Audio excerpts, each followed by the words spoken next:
I've lived 62 years on this earth, and I've learned that true power isn't in raising your voice, it's in knowing exactly when to stay silent. That morning in my daughter's kitchen, when my son-in-law backed me into a corner and threatened my wife, I discovered just how much silence can cost a man who mistakes patience for weakness. The coffee was still hot when I arrived at Emily's house that Tuesday morning.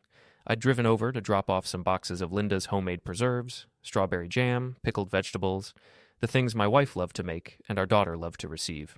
Simple gestures that kept our family connected across the 20-minute drive between our homes. I used my key, the one Emily had insisted I keep for emergencies. "Dad, you're always welcome here," she'd said when they bought the house 5 years ago, her eyes bright with the joy of new home ownership. "This is your home, too." The moment I stepped inside, I knew something was wrong. The house felt different, tense. The air itself seemed to vibrate with an energy that made my shoulders tighten instinctively. I'd learned to trust that feeling during my 30 years as a civil engineer, that subtle sense when something in a structure wasn't quite right, when the weight distribution was off, when a foundation had weakened in ways not immediately visible. "Emily?" I called out, setting the box of preserves on the hallway table. "Honey, it's Dad. I brought some of your mom's—" Jared appeared in the kitchen doorway. My son-in-law was 36 years old, tall and broad-shouldered, with the kind of natural athleticism that had probably made him popular in high school. He'd been charming when Emily first brought him home 8 years ago, quick with a joke, attentive to her, respectful to Linda and me. He worked in sales for a pharmaceutical company, made decent money, and seemed to genuinely love our daughter. But the man standing in front of me now looked nothing like the person I'd welcomed into our family. His eyes were wild, pupils dilated, darting around like a cornered animal. His jaw was clenched so tight I could see the muscles jumping beneath his skin. He wore yesterday's clothes, wrinkled and stained, and he reeked, not of alcohol, but of something worse. Desperation, fear, the acrid smell of stress sweat. "Where's Emily?" I asked, keeping my voice level.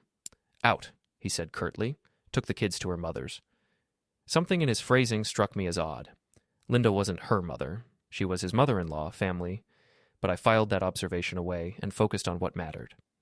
I brought some preserves for— "We need to talk." Jared stepped forward, blocking my path completely. "Now." I'm not a small man. I'm 6'1", and years of physical work kept me solid, even into my 60s. But Jared was bigger, younger, and radiating an aggressive energy that made every instinct scream at me to be careful. "All right," I said slowly. "Let's talk." He jerked his head toward the kitchen. I followed, hyper-aware of his movements, the way he kept his hands in fists, the tremor in his shoulders that suggested barely contained violence. The kitchen was a mess. Dishes piled in the sink, coffee rings on the counter, a chair knocked over near the table.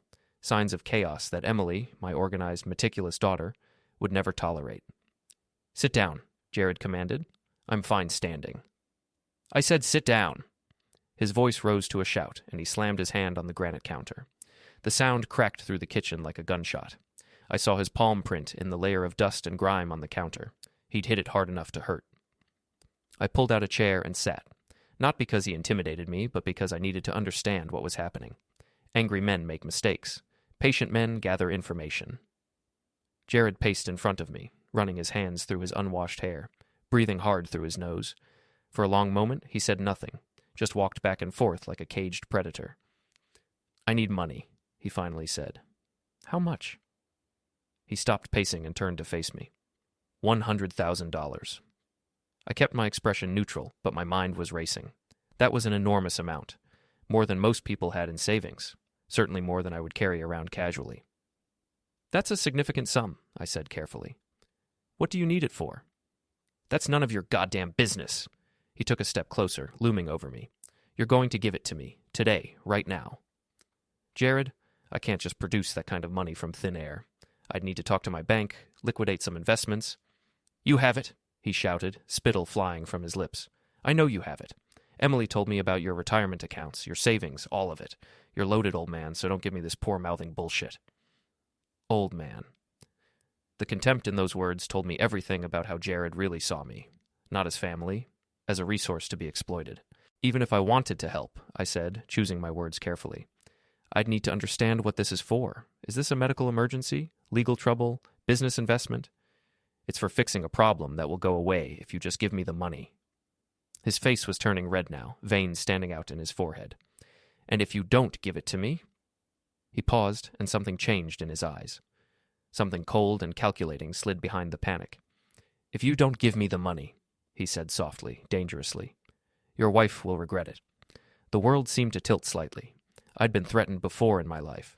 You don't work on construction sites and major infrastructure projects without encountering aggressive personalities, union disputes, contractors who tried to intimidate inspectors. I'd been yelled at, pushed, even had a punch thrown at me once by a foreman who didn't like my safety citations. But no one had ever threatened Linda, my wife, my partner of 40 years, the gentlest soul I'd ever known, who wouldn't hurt a fly, who baked cookies for the neighborhood kids and volunteered at the animal shelter. The woman who'd held my hand through my father's death, who'd celebrated every triumph and consoled every failure, who still made me laugh until my sides hurt. The woman who loved this man like a son because he'd married our daughter. I looked at Jared carefully, studying his face, the wild eyes, the trembling hands, the sheen of sweat on his forehead. This wasn't just stress.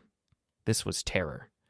He was genuinely afraid of something, or someone, and he just threatened to make my wife suffer because of it.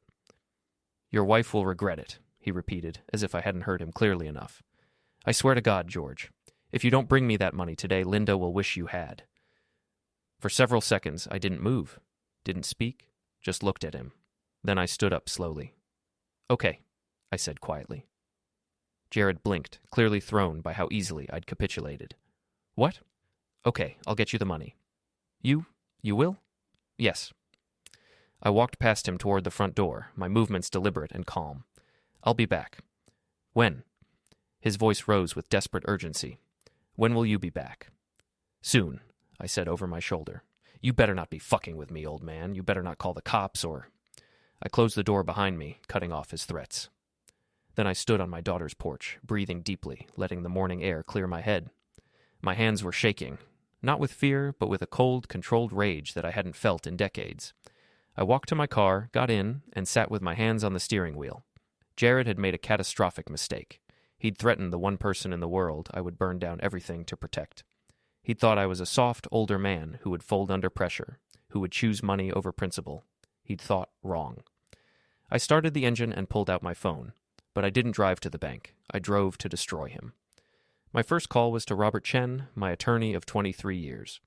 Robert and I had gone to college together, stayed friends through marriages and career changes, and I trusted him more than almost anyone. He was semi-retired now, working from home, which meant he answered on the second ring. "George? Bit early for you, isn't it?" "I need your help, Rob. Something serious." My tone must have conveyed the gravity because his voice immediately sharpened. "What happened?" "My son-in-law just threatened my wife, demanded $100,000, implied he'd hurt Linda if I don't pay." Silence on the other end. Then, "Jesus Christ. Did you record it?" "No, but I'm not interested in a he-said-she-said situation. I want to know everything about Jared Holbrook. Debts, criminal history, associations, everything, and I need it fast. That's going to require a private investigator." "Can you recommend one?" "Better than that. I'll call Marcus Stevens, former FBI, now does private work. He's expensive, but he's thorough and he's fast. If there's dirt, Marcus will find it. Set it up. Today, if possible. I'll meet him anywhere." "George," Robert said carefully, "if Jared threatened Linda, you should go to the police right now. Get a restraining order. Get protection."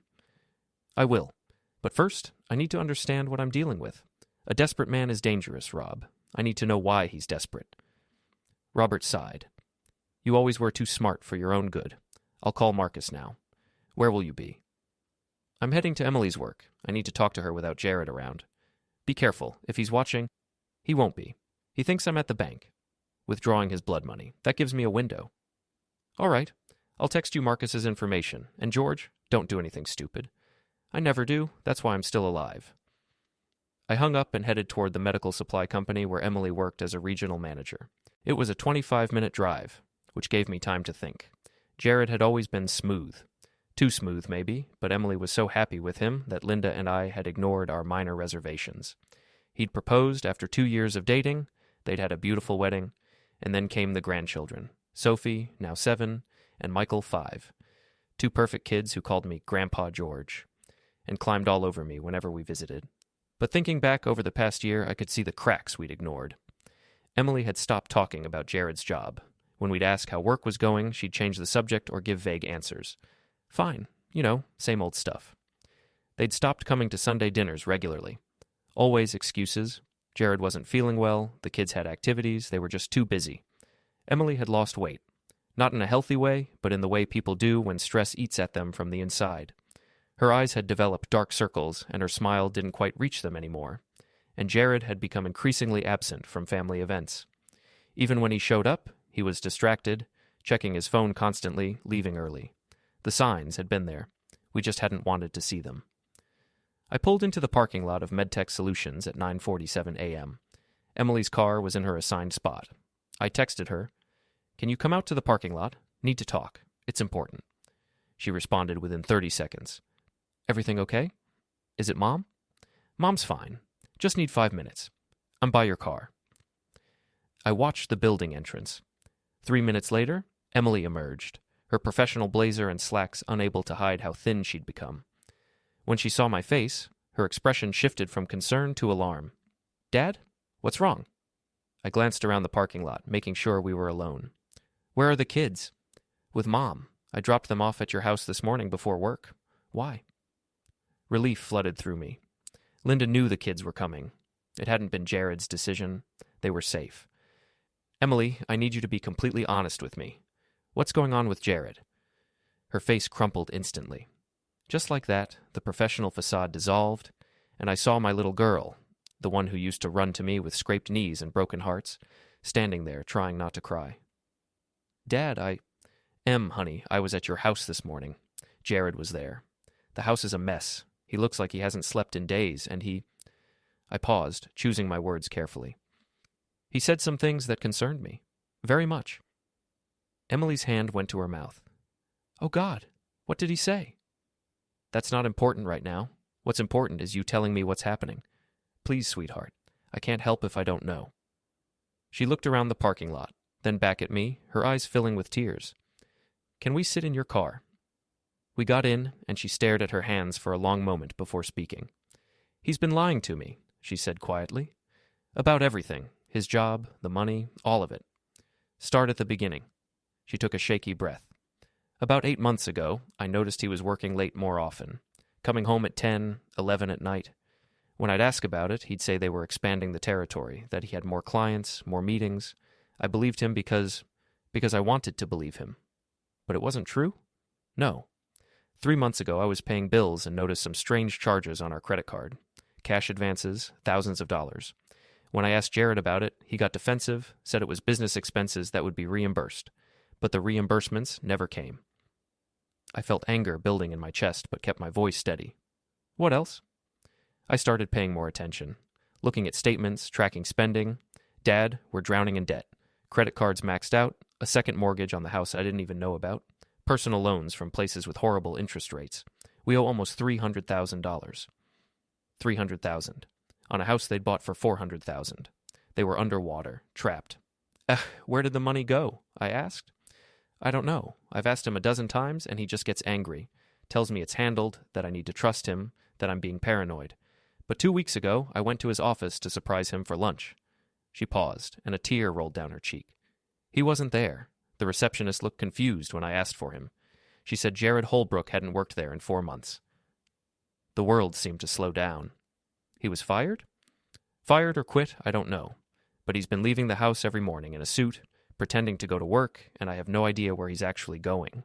When I confronted him, Her voice broke. He grabbed my arm so hard it left bruises. Told me I didn't understand, that I needed to stay out of it, that he was fixing everything. I felt something dark and cold settle into my bones. "Did he hurt you?" "Just that once. He apologized immediately, cried, said the stress was making him crazy. But Dad, I'm scared. He's not the man I married. He's become someone I don't recognize." "Has he hit the children?" "No, never. He's actually been distant with them, like he can barely stand to look at them. I think he's ashamed." I reached over and took her hand. "Emily, I need you to listen to me very carefully. I want you to stay here at work today. Don't go home. When your shift ends, come to our house. You and the kids are staying with us until this is resolved." "Dad, I can't just—" "Yes, you can. This isn't a request, sweetheart. Jared came at me this morning and threatened Mom. He's dangerous." Her face went pale. He what? He demanded $100,000. When I didn't immediately agree, he told me Mom would regret it if I didn't pay. Those were his exact words. Emily looked like she might be sick. Oh my God, I'm so sorry. I didn't know he would... This isn't your fault. None of this is your fault. But I need you to promise me you'll stay away from him until I can sort this out. What are you going to do? Whatever it takes to protect this family. My phone buzzed, a text from Robert. Marcus can meet you at 1 p.m., address attached. He's already started preliminary research. I looked at my daughter's terrified face and made a decision. Em, I have to go, but I need you to promise me. I promise. I won't go home. I'll pick up the kids from your place after work, and we'll stay with you. Good girl. I squeezed her hand. One more thing. Do you have a key to your house that I can borrow? She looked confused, but dug in her purse and handed me a spare key. Why? Because I need to see the state of things when Jared doesn't know I'm coming, and I need to do it while he's not there. He's not there now. He texted me an hour ago saying he was going out to handle some business. He's probably at whatever casino or card game he's been losing our money at. Gambling. Of course. The sudden debts, the cash advances, the desperation, it all clicked into place. Thank you, honey. Go back to work. Try to act normal. I'll call you later. She hugged me tightly before getting out. Dad, please be careful. I don't know what he's capable of anymore. Neither does he, I said grimly. Marcus Stevens lived in a converted industrial loft in the warehouse district, the kind of place that probably cost a fortune but looked deliberately rough around the edges. Exposed brick, high ceilings, enormous windows that flooded the space with light. He was waiting for me at the door, a compact man in his 50s with sharp eyes that seemed to catalog everything about me in the first 3 seconds. Former FBI. You could see it in his posture, the way he scanned the street before closing the door, the methodical organization of his office space. George Hendricks? He extended a hand. Marcus Stevens. Robert speaks highly of you. Thanks for seeing me on short notice. Robert said it was urgent. He also said your son-in-law threatened your wife, which means this is the kind of case I take seriously. Coffee? Please. He poured 2 cups from a professional-grade espresso machine and gestured to a conference table covered in papers and 2 computer monitors. I've been working since Robert called. Let me show you what I've found in the last 3 hours. He pulled up a series of documents on the larger monitor. Jared Michael Holbrook, age 36, married to your daughter Emily for 7 years, 2 children, currently unemployed, though that's recent. Emily said he was let go 4 months ago. Fired, actually, for expense account fraud. He was padding his reports, billing personal expenses as client entertainment. His company caught it during an audit, terminated him immediately. They didn't press charges because the amount was relatively small, about $15,000, and they didn't want the bad publicity. But he's blackballed in the pharmaceutical sales industry. Marcus pulled up another document. Since then, he's been burning through their savings and assets at an alarming rate. Credit cards maxed out to the tune of $112,000. Personal loans from 3 different online lending companies, another $68,000. And here's the concerning part. He clicked to a bank statement with several large withdrawals highlighted. These are cash advances and ATM withdrawals from the past 6 months. Total, $94,000. All withdrawn in increments of $2,000 to $5,000. Gambling? I asked. Almost certainly. I've put in some calls to contacts in the gaming industry. There's an illegal high-stakes poker game that runs 3 nights a week in a warehouse about 30 miles from your daughter's home. Several people I talked to confirmed that Jared's a regular and that he's very, very bad at poker. I felt sick. How much has he lost? Conservative estimate? $250,000 over the past year. Maybe more. These games don't exactly keep official records. Jesus Christ. It gets worse. Marcus pulled up what looked like a police report. 3 weeks ago, Jared was involved in an incident at one of these games. Got into an argument with another player, claimed the game was rigged. 2 of the organizers escorted him outside and made their displeasure known. Jared went to an urgent care clinic the next day with bruised ribs and a split lip. Told the doctor he fell down some stairs. They beat him up and probably threatened him. These aren't friendly neighborhood poker games, George. We're talking about serious money, serious players, and the kind of people who enforce their debts with violence. The pieces were falling into place. Jared owed money to dangerous people. He'd exhausted every legitimate source of funds. And now he'd turned to extortion, threatening the family of his wife to get cash he desperately needed to avoid getting hurt, or worse. Here's what concerns me most, Marcus continued, pulling up a different screen. 2 days ago, Jared's phone pinged at the location of a known loan shark operation. Guy named Victor Kessler, former organized crime, now freelances as a high-interest lender for people who can't get money anywhere else. If Jared borrowed from Kessler, he's in real danger. How much danger? Marcus looked at me seriously. The kind where people end up in the hospital, or don't end up anywhere because they disappear. I sat back in my chair, processing this. My son-in-law was in debt to violent criminals. He'd threatened my wife to get money to pay them back. And he'd been lying to my daughter for months, dragging her and my grandchildren into this nightmare. What else? I asked. Marcus clicked to another folder. This part's going to be harder to hear. Just tell me. He pulled up a series of photographs. Jared, sitting in a car with a woman I didn't recognize. Jared and the woman entering a motel. The timestamp showed multiple visits over the past 2 months. Her name is Vanessa Price, Marcus said quietly. She's a cocktail server at one of the casinos where Jared plays. They've been involved for at least 3 months, possibly longer. I closed my eyes. Emily. My poor Emily. She'd suspected financial problems but had no idea about this betrayal, too. Does my daughter know? I don't think so. Jared's been careful. Uses cash, stays away from places they know people, keeps it to weekday afternoons when Emily's at work. Is this woman part of the extortion plan? Unclear, but I'm digging into her background, too. She's got some interesting connections to people in the gambling world. Meaning? Meaning she might be more than just a romantic distraction.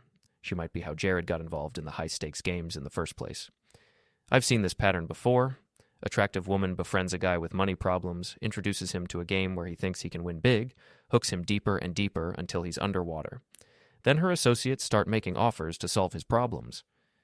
You think she targeted him? I think it's possible, but I need more time to confirm it. I stood and walked to the windows, looking out at the city. Everything Marcus was telling me painted a picture of a man who'd made catastrophic choices and was now willing to hurt anyone to save himself, including my wife, my daughter, my grandchildren. What do I do? I asked. Marcus came to stand beside me. Legally, you go to the police, you file a report for extortion and threats, you get a restraining order, you help your daughter file for divorce and protect her assets. And realistically, if Jared owes money to Victor Kessler, going to the police might escalate things. Cornered animals are dangerous, George, and Jared is very cornered right now. I turned to face him. So I do nothing? Just let him threaten my family? I didn't say that. Marcus walked back to his desk and picked up a thick folder. I'm saying you need to be strategic. You need leverage. And lucky for you, I've spent the morning collecting exactly that. He handed me the folder. Inside were police reports, bank statements, photographs, phone records, witness statements, and what looked like a criminal background check. Everything you need to bury him, Marcus said simply. Evidence of the fraud that got him fired. Evidence of the gambling debts. Evidence of the affair. Evidence of the loans from Kessler. And most importantly, evidence that he forged your daughter's signature on several loan documents. I looked up sharply. He forged her signature? On 3 separate loans, totaling $80,000. Emily never signed those papers. Jared forged her name, used her social security number, and took out loans in her name without her knowledge or consent. That's identity fraud, a federal crime. She could be held liable for those debts. Not if you can prove they're fraudulent, which you can with this evidence.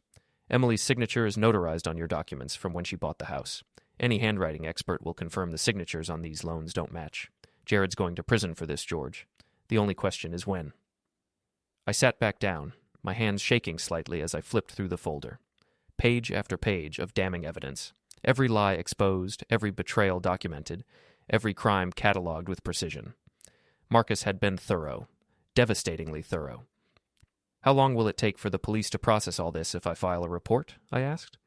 Depends on the jurisdiction and how busy they are. Could be days, could be weeks. And in the meantime, Jared's still out there, still desperate, still dangerous. And if I wait? If you wait, you can control the timing. You can make sure Emily and the kids are safe first, you can prepare for the fallout, and you can make sure that when the hammer drops, Jared doesn't have any way to escape or retaliate. I looked at the folder, then at Marcus. What would you do? He smiled grimly. I'd set a trap. I'd make him think he's getting what he wants, get him to incriminate himself further, and then I'd spring it when he's most vulnerable. But that's just me. How would I do that? Marcus sat down across from me.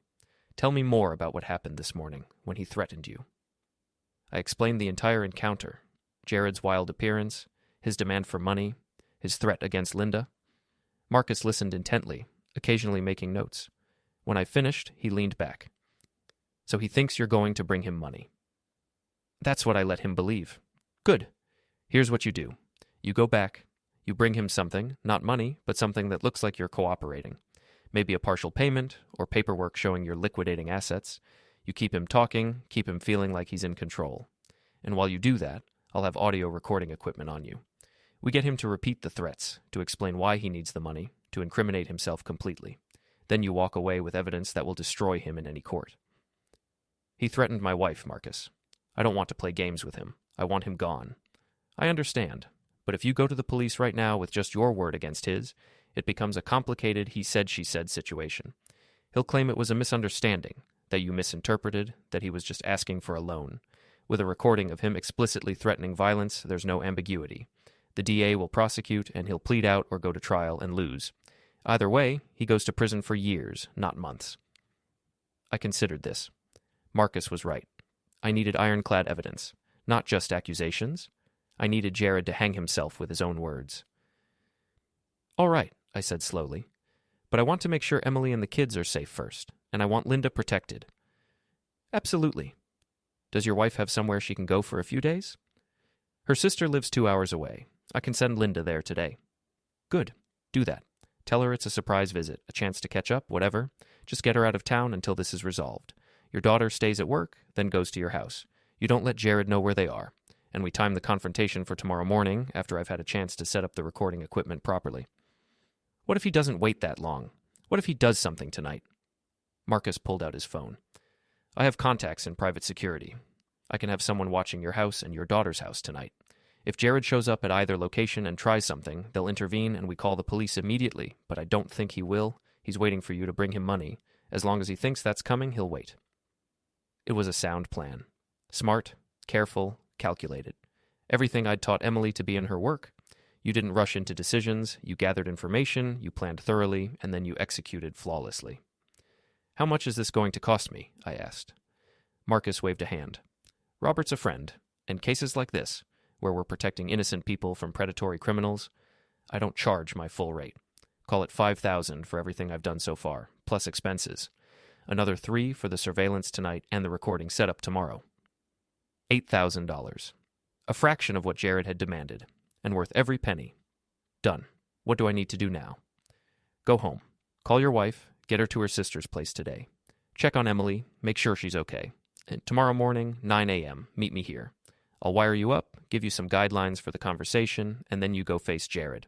You stay calm, you let him talk, and you get him to incriminate himself thoroughly. Then you walk away, and I deliver everything to the police and the DA's office. I stood and shook his hand. Thank you, Marcus, for moving so fast on this. That's what I do. But George? His expression was serious. Be careful tomorrow. Men like Jared, when they're desperate, they're unpredictable. Stay in public spaces if possible. Don't let him get you alone. And if at any point you feel unsafe, you get out and call 911 immediately. Recording evidence isn't worth your life. Understood. He walked me to the door. One more thing. I'm going to keep digging into Victor Kessler and Vanessa Price. If there's more to this story, if Jared's been set up or manipulated, that might actually help your daughter's case in the divorce. Paint him as a victim too, might reduce his culpability and protect her from the debt collectors. You think he was set up? I think the timeline is suspicious. Guy with a decent job and a stable family suddenly starts gambling heavily, gets involved with the wrong people, has an affair, loses everything. That pattern suggests someone pushed him in that direction. Doesn't excuse what he did, but it might explain it. I nodded and left, my mind racing with everything I'd learned. On the drive home, I called Linda. George, how's your day going? Her voice was so normal, so cheerful, that it hurt. She had no idea what had happened this morning. No idea that someone had threatened her. No idea that our family was falling apart. Honey, how would you feel about visiting your sister for a few days? Karen, is everything all right? Everything's fine. I just thought you might enjoy some time with her. I know you've been saying you wanted to catch up. Well, that's sweet of you to think of, but I have my book club tomorrow, and... Linda. I used the tone that let her know this was serious. I need you to go to Karen's today. Pack a bag, call her, and drive over there. Please. There was a long pause. What happened? I'll explain everything tonight, but right now I just need you to trust me and go to your sister's. Can you do that?" Another pause. Then, "Of course. I'll call her right now." "Thank you. I love you." "I love you too, George. And whatever this is, we'll handle it together." But she was wrong. This wasn't something we'd handle together. This was something I would handle, to protect her from ever having to know that someone she'd welcomed into our family had threatened her with harm.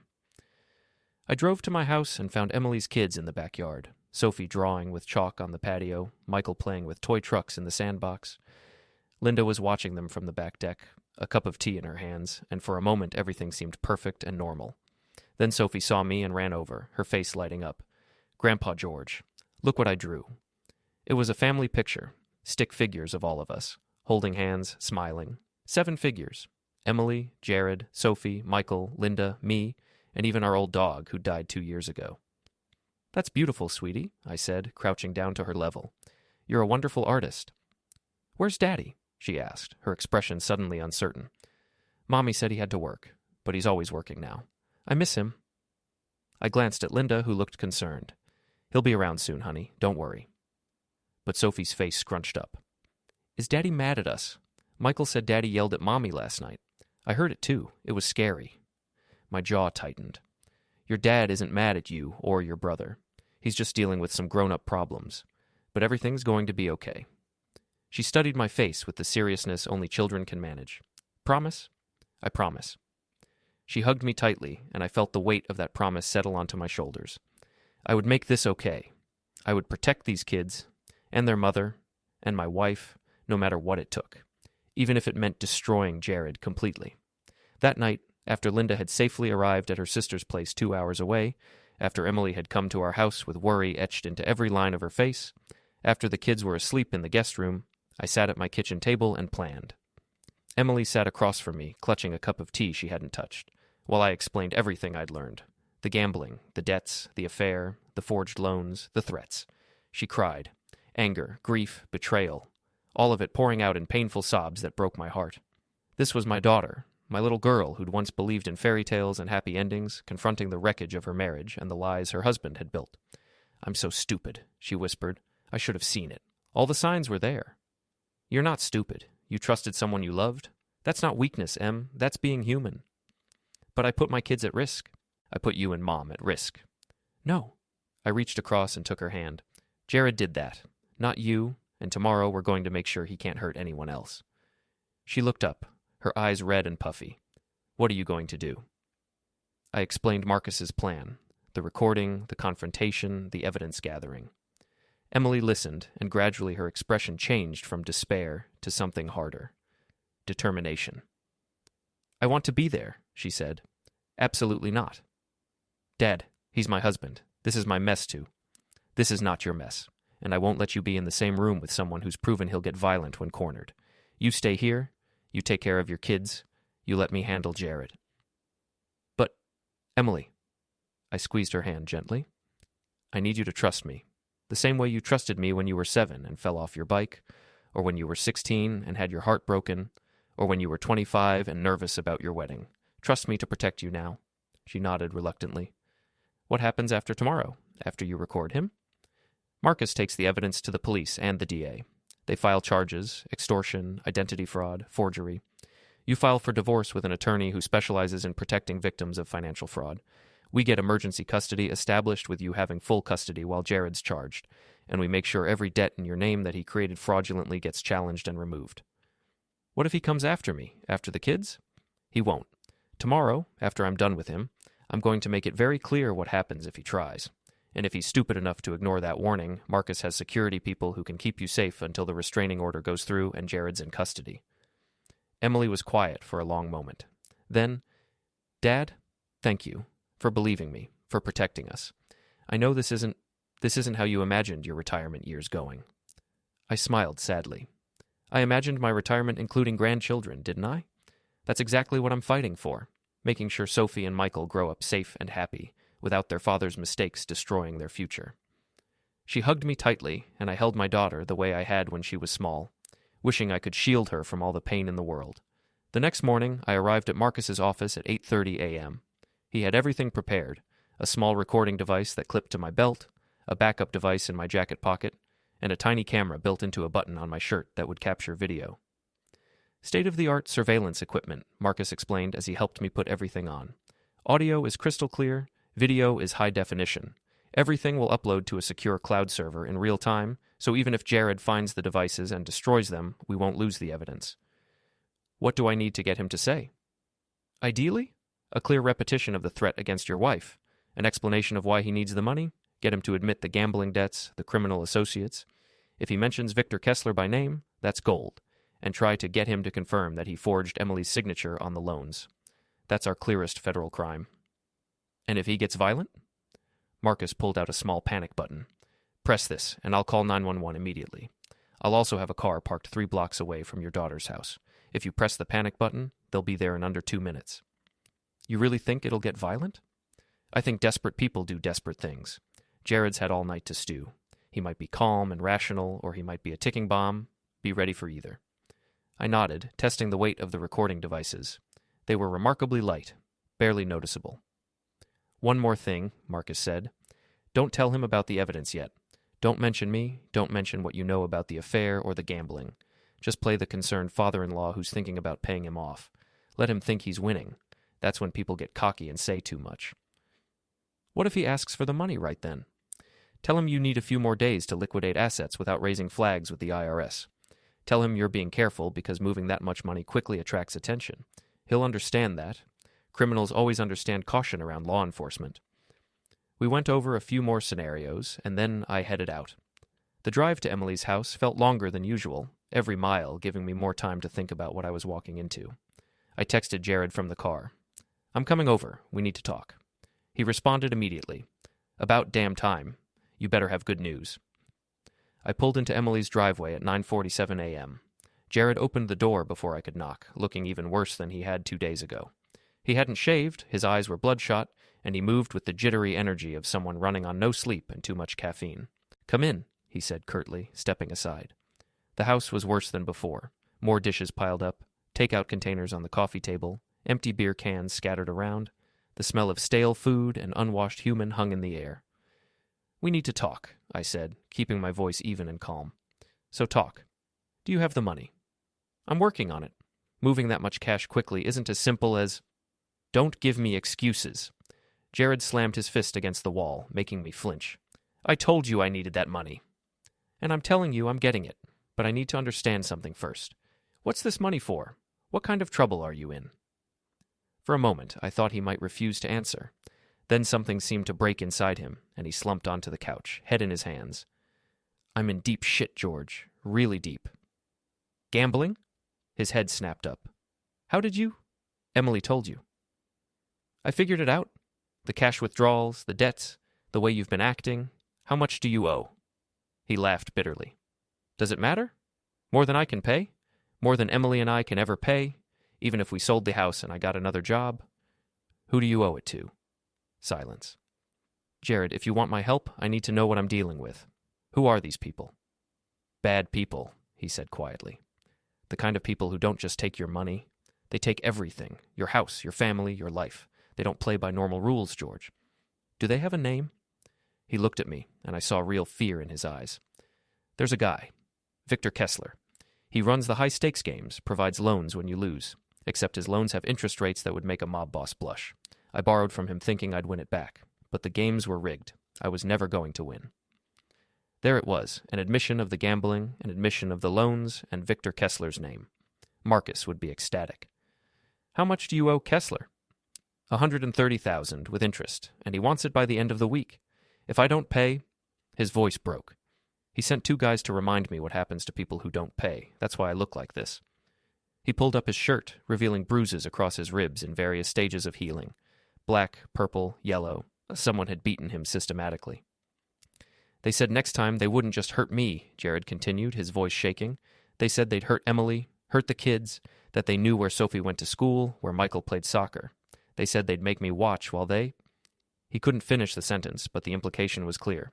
These people had threatened to hurt his family to ensure he paid his debts. For a moment, just a moment, I felt something almost like sympathy. Jared had been stupid, reckless, and self-destructive, but he'd also fallen into the clutches of genuine predators. Then I remembered him threatening Linda, and the sympathy evaporated. "So you decided to threaten my wife to get the money," I said coldly. "I didn't know what else to do. I've tried everything, George. I sold my car. I borrowed from every friend I have. I even—" He stopped abruptly. "You even what?" "Nothing." "Jared." He looked away, shame written across his face. "I forged Emily's name on some loans. I told myself I'd pay them back before she noticed. But then I lost that money too, and now she's on the hook for $80,000 she doesn't even know about." Perfect. Confession of forgery, recorded for posterity. "And the $100,000 you demanded from me, that would cover Kessler?" "Most of it. Enough that he'd give me time to pay the rest. Enough that he'd leave my family alone. And if I give you this money, what then? You pay Kessler, but you still have all the other debts. The credit cards, the other loans, the mortgage. How are you planning to deal with those?" "I don't know," he admitted. "I wasn't thinking past surviving the week. I just needed to keep my kids safe." "By threatening my wife?" His face crumpled. "I'm sorry." "God, George, I'm so sorry. I was desperate and scared, and I said things I didn't mean. I would never hurt Linda. I swear I wouldn't. I just needed you to understand how serious this was." "Oh, I understand how serious it is," I said quietly. "I understand perfectly." I pulled out my phone and opened a folder of documents that Marcus had sent me. I turned the screen toward Jared. "Do you recognize this?" He leaned forward, squinting at the phone. His face went white. That's a loan document, with Emily's signature." "Forged signature," I corrected. "We had a handwriting expert analyze it. That's not your wife's signature, Jared. That's yours, pretending to be hers. That's federal identity fraud. 5 years minimum prison sentence." Do you recognize this?" I swiped to another photo. This one showed Jared and Vanessa Price entering the motel. Jared's mouth opened and closed wordlessly. "Or this?" Another swipe. Police report from the casino beating. "Or this?" Financial records showing every gambling loss. "Or this?" The termination letter from his job.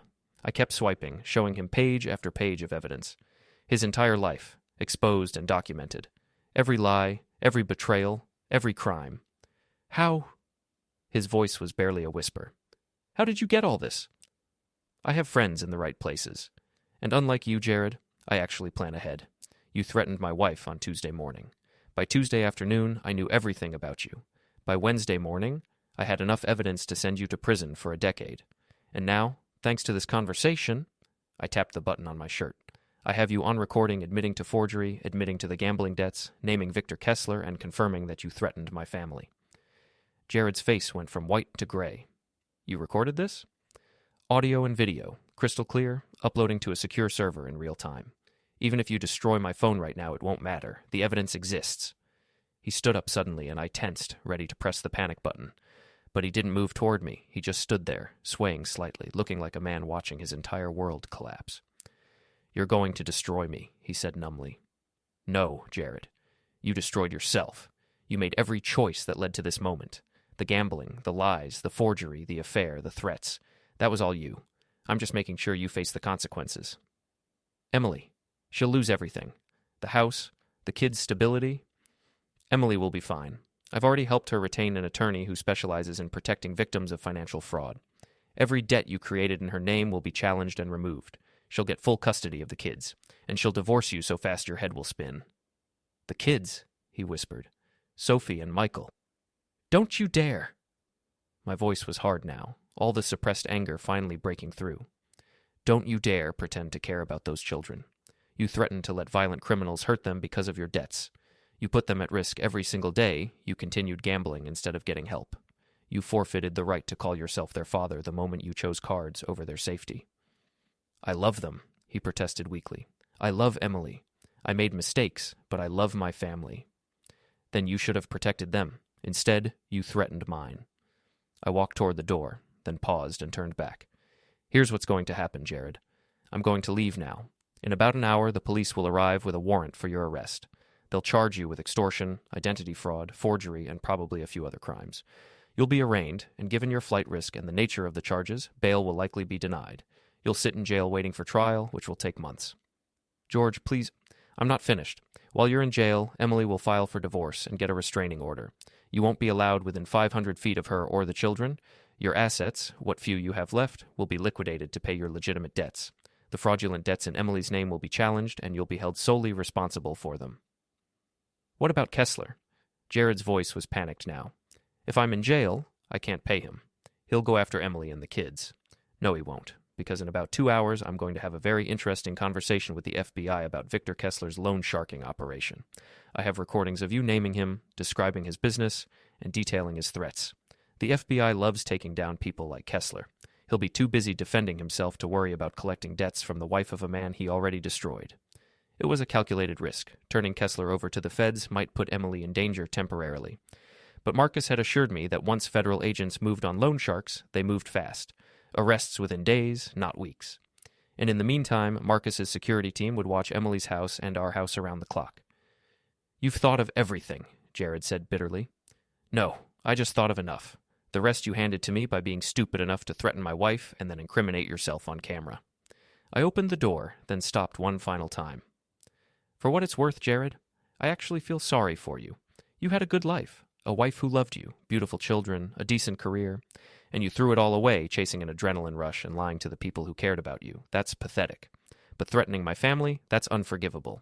So no, I won't help you. I'll watch you fall, and I won't lose a moment of sleep over it. George, wait. I closed the door on his pleading voice and walked to my car. My hands were shaking as I started the engine, not from fear, but from the adrenaline crash of confrontation. I drove 2 blocks away and pulled over, then called Marcus. Did you get everything? I asked. Every word, every image. George, that was perfect. He confessed to everything we needed. The DA is going to love this case. How fast can we move? I'm calling Detective Sandra Morrison right now. She's a friend, works financial crimes. She can have officers at that house within 90 minutes. You should go home, be with your daughter when this goes down. What about Kessler? I've already been in contact with an FBI agent who handles organized crime. The second Jared's arrested, I'm handing over everything we have on Kessler. They'll move fast. They hate loan sharks, especially ones threatening women and children. And Emily's safe? I have 2 security professionals posted outside your house right now. If Jared somehow makes bail, or if Kessler's people come sniffing around, my guys will handle it. Emily and the kids are protected. I let out a long breath. Thank you, Marcus, for everything. That's my job. But George? You did good in there. Stayed calm, got him talking, didn't lose your temper even when he deserved it. Not many people could have pulled that off. I've had a lot of practice staying calm under pressure. Clearly, now go home. Hug your daughter. Have a drink. And let the justice system do what it does best. I drove home in a daze, the events of the past 48 hours finally catching up with me. By the time I pulled into my driveway, I was exhausted. Emily met me at the door, her eyes searching my face. How did it go? It's done. The police will arrest him within the hour. He confessed to everything on camera. She closed her eyes, and I saw tears leak from beneath her eyelids. Is it really over? It's really over, sweetheart. You're safe. The kids are safe. Jared can't hurt anyone anymore. She collapsed into my arms, sobbing with relief and grief and a dozen other emotions I couldn't even name. I held her while Sophie and Michael watched from the kitchen doorway, confused and scared by their mother's tears. Grandpa George? Sophie's small voice cut through the moment. Why is Mommy crying? I looked at my granddaughter, 7 years old, innocent, deserving of a childhood free from the ugliness of adult mistakes, and I made a decision. Because sometimes grown-ups have to deal with really hard problems, I said gently. And when those problems finally get solved, all the worry comes out at once. Your mommy's okay, sweetheart. Everything's going to be okay now. Sophie studied me with those serious eyes, then nodded, as if she'd reached some internal conclusion. Okay, Grandpa, can we have pancakes? And just like that, life continued. Children were resilient like that. They could process the incomprehensible and then ask for breakfast.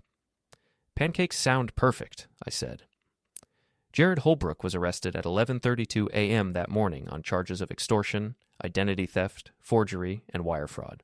He was denied bail due to flight risk and remained in county jail awaiting trial.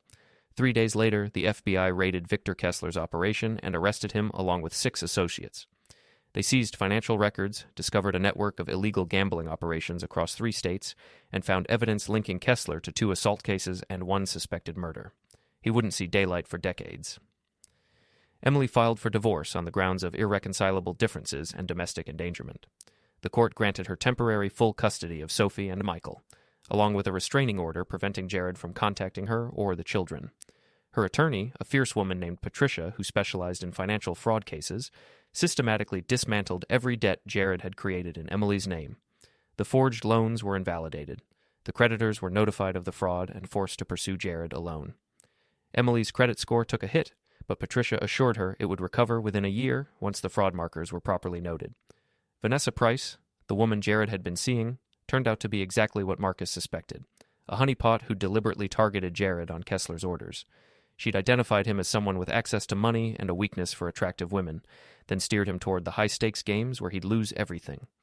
She was arrested as an accomplice to Kessler's loan sharking operation and turned state's evidence in exchange for a reduced sentence.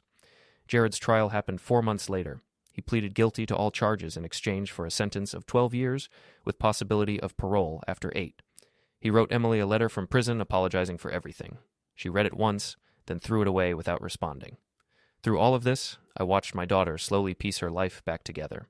The first month was the hardest. She was grieving the end of her marriage, angry at Jared's betrayals, terrified of the financial implications, and exhausted from trying to keep things normal for Sophie and Michael while her world fell apart. But Emily was stronger than she knew. She'd always had steel in her spine, something she'd inherited from Linda and me, and gradually that strength reasserted itself. She threw herself into work, where her competence and dedication earned her a promotion to senior regional manager. She moved herself and the kids into a smaller house, something she could afford on her own salary, and decorated it with bright colors and family photos that didn't include Jared. Sophie and Michael adjusted better than any of us expected. Children are remarkably resilient when they feel safe and loved.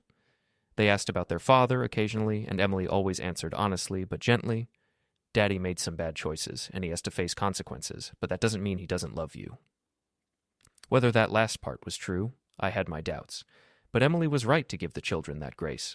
They deserved to believe the best of their father, even if the reality was more complicated. Linda came home after a week at her sister's place, demanding to know what had happened. I told her everything: the threats, the investigation, the confrontation, the arrest. She cried for Emily, raged at Jared, and then hugged me so tightly I could barely breathe. "You protected our family," she whispered. "You always do." "That's my job," I said simply. "No, it's who you are. You're a good man, George, the best man I know." Life slowly returned to something resembling normal. Sunday dinners resumed, this time at our house, with Emily and the kids coming over every week. Sophie drew new family pictures, stick figures without Jared, but happy nonetheless. Michael learned to ride a bike, and I ran alongside him the way I'd once run alongside Emily when she was his age. And sometimes, late at night, when the house was quiet, I'd pour myself a whiskey and think about that morning in Emily's kitchen when Jared had threatened Linda. I'd think about the cold rage I'd felt, the absolute certainty that I would do whatever it took to protect my family. I'd thought I was a gentle man, an engineer, a problem solver, someone who built things rather than destroyed them. But Jared had taught me something about myself. I was also a man who could look at a threat to my family and methodically, efficiently, completely eliminate it without hesitation or remorse. Was that something to be proud of? I honestly didn't know, but I knew this much. My wife was safe. My daughter and grandchildren were safe. The man who'd threatened them was behind bars where he couldn't hurt anyone else. That was enough. 6 months after Jared's arrest, I was in the backyard with Sophie and Michael, helping them plant tomatoes in Linda's vegetable garden. Sophie was telling me an elaborate story about a princess who saved herself without needing a prince, while Michael was more interested in finding worms in the dirt. Emily came outside with lemonade, smiling, a real smile, not the forced ones she'd worn for months after everything happened. She looked healthier, lighter, like someone who'd been carrying a boulder and finally set it down. "What are you thinking about, Dad?" she asked, sitting beside me on the garden bench. I watched my grandchildren digging in the dirt, arguing good-naturedly about whose tomato plant would grow bigger, and I felt a profound sense of peace. "I'm thinking that you did a good job with those kids," I said. "They're going to be okay." "We're all going to be okay," she corrected gently, and looking at her face, strong, determined, healing, I believed it. Sophie called me over to admire her planting work, and I went, leaving Emily with her lemonade and her hard-won peace. The tomato plants were crooked and probably too close together, but Sophie was so proud of them that I praised her technique extravagantly. "Grandpa George?" she asked, her dirt-smudged face serious. "Are you always going to protect us?" "Always, sweetheart. That's what grandpas do." "Even from bad guys?" "Especially from bad guys." She nodded, satisfied, and went back to her planting. And I stood there in the sunlight, surrounded by my family, knowing that I'd done exactly what needed to be done. Jared had threatened the wrong family. He'd mistaken patience for weakness, kindness for vulnerability. He'd thought he could intimidate me into giving him money because I was just some old man who cared about his wife. He'd been wrong. I wasn't just some old man. I was a husband, a father, a grandfather, and I would move heaven and earth to protect the people I loved. I would be strategic when strategy was needed, patient when patience served my purpose, and absolutely ruthless when ruthlessness was required. Jared had demanded money or threatened violence. Instead, I brought evidence. I brought consequences. I brought the complete destruction of everything he'd been trying to save, and I'd do it again in a heartbeat. Because that's what you do for family. You don't negotiate with threats, you eliminate them. The tomatoes would grow, Sophie and Michael would grow, Emily would heal and eventually maybe find happiness again with someone worthy of her. And I would be there, watching over them all, ready to face down anyone foolish enough to threaten the people I loved. That was my promise. That was my purpose. And God help anyone who tested it.